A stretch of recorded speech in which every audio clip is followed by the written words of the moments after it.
खुलुमबाय स्टुडिअ दं आं राकेश रामसियारि बे समाव बिटिआर हालामनि थाखाय एबा बिटिसि हालामनि थाखाय जोबोदनो मोनसे गोजोनथाव खौरां भारत भुटानजों जे फोनांजाब जे रेलनि दावबायनाय बे दावबायनाया थाबैनो एबा बावैसो साननि गेजेरावनो जानो थांसिगोन एबा जानो थांगासिनो दंखौ फोरमायथिदों बिथां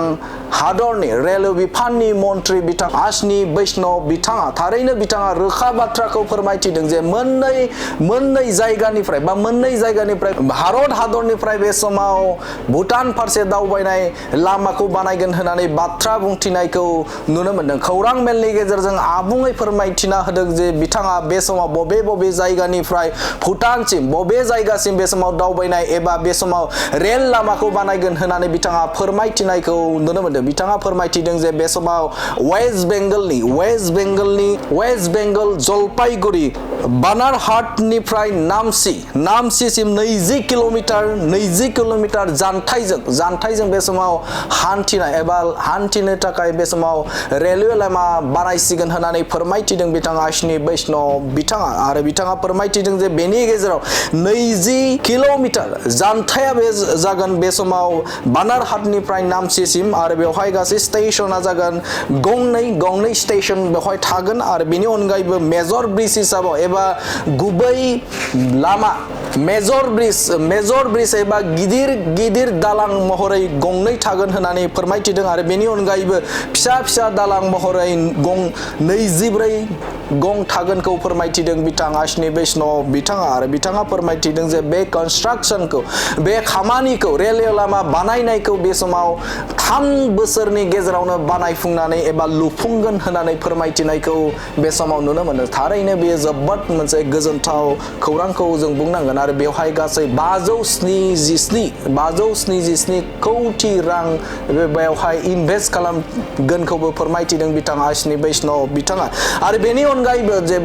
बिटिआर हालाम एबा बिटिसि हालामनि थागिबि रायजो राजाफोरनि थाखायबो बे समाव गोजोनथाव खौरां जे क'क्राझारनिफ्राय गेलेफुसिम थांनाय एबा माइन्डफुल सिटिसिम थांनाय रेल लामाखौबो बे समाव बानायफुंसिगोनखौ फोरमायथिदों बिथां आश्विनी वैष्णव बिथाङा आरो बिथाङा फोरमायथिदों जे बे समाव क'क्राझारनिफ्राय चिरां जानानै गेलेफुसिम मोननै बा बिटिसि ओनसोलनि मोननै जिल्ला क'क्राझार आरो चिरांजों दावबायनानै हान्थिनानै बे समाव गेलेफुसिम थांनाय लामायाबो बे समाव जाफुंसिगोन एबा बे समाव मावफुंनाय जागोन थाबैनो मावफुंनाय जागोनखौ फोरमायथिदों आरो बेनि थाखायबो बे समाव गासिबो जे स्ट्राक्चार जा बेवहाय नांगौ आरो बेसेबां ब्रिज नांगौ बेनि थाखायबो रोखायै बिथांमोना फोरमायथिनायखौ नुनो मोनदों बे समाव गासै क'क्राझारनिफ्राय चिरां जानानै 69 किलोमिटारनि हान्थिनाय बे लामा जागोन आरो बेवहाय गासै स्टेशन एबा बे समाव रेल लाखिग्रा जायगाजों जुदि मख'योब्ला गासै मोन 6टा रेलवे स्टेशन थागोन आरो बेवहाय गोनांथिथार ब्रिजआ गंनै थागोन आरो मेजर ब्रिज एसे गिदिर गोनांथिथार ब्रिज होननानै बुङोब्ला गासै 29टा थागोन आरो माइनर एबा फिसा दालां महरै 65 थागोन आरो बेखौ गासै 4 बोसोरनि थाखाय बे हाबाखौ एबा 4 बोसोरनि गेजेराव बेखौ मावफुंगोनखौ फोरमायथिदों बिथां रेलवे बिफाननि मन्त्रि बिथां आश्विनी वैष्णव बिथाङा आरो बेनि थाखाय गासै 3452 कौटि रां बाहायनाय जागोनखौ फोरमायथिदों आरो बेनि गेजेरजों जे बिटिआर हालामनि एबा बिटिसि ओनसोलनि थागिबि रायजो राजाफोरा एबा बे साखाथियाव थानाय क'क्राझार आरो चिरांनि थागिबि रायजो राजाफोरा बेनिफ्राय जोबोदनो रांखान्थियारि भाबै बे समाव जौगाथाय जागोनखौ मिजिंथिनो हायो मानोना बे समाव गेलेफुनिफ्राय क'क्राझारनिफ्राय गेलेफु थांनाय बा हान्थिनाय जे सुबुंफोर बा हान्थिनो जाय बिथांमोना गोरलै राहाजोंनो बे समाव क'क्राझाराव बा चिरां जिल्लानि सुबुंफोरा बा थागिबि सुबुंफोरा बेवहाय फैनो हागोन आरो चिरांनिफ्राय गोरलै राहाजोंनो बे समाव गेलेफुआव थांनो हानायनि मोनसे बे सुबिदाया थाबैनो जानायनि लामायाव आरो बे आयदाखौनो लानानै एमपि बिथां जयन्त बसुमतारिया जोबोदनो साबायखर बावदों आरो बे आयदाखौ लानानै बावैसो सान सिगाङाव बिथां एमपि जयन्त बसुमतारि बिथाङा भारत सरकारखौ खावलायदोंमोन आरो भारत सरकारखौ खावलायनाय लेखायै बे समाव माखासे हाबाफारिया जोबोदनो गोख्रोंथिजों जादोंखौ जों मिन्थिनो मोनदों आरो बिथां जयन्त बसुमतारि बिथाङा बे आयदाखौ लानानै भारत सरकारखौ जोबोदनो साबायखर बावदों आरो बे आयदाखौ लानानैनो बिथां जयन्त बसुमतारी बिथाङा बे जयन्त बसुमतारी बिथाङा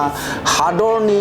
मन्त्रि एबा रेलवे बिफाननि मन्त्रि बिथां आशिनी बैष्णव बिथांखौ जोबोद साबायखर बावदों आरो गाहाम हामलायनायखौ बे समाव बिथाङा बावनायखौ नुनो मोनदों. This project is basically connecting two very important cities of Bhutan. One is Gelaphu. This is being developed as a mindfulness city,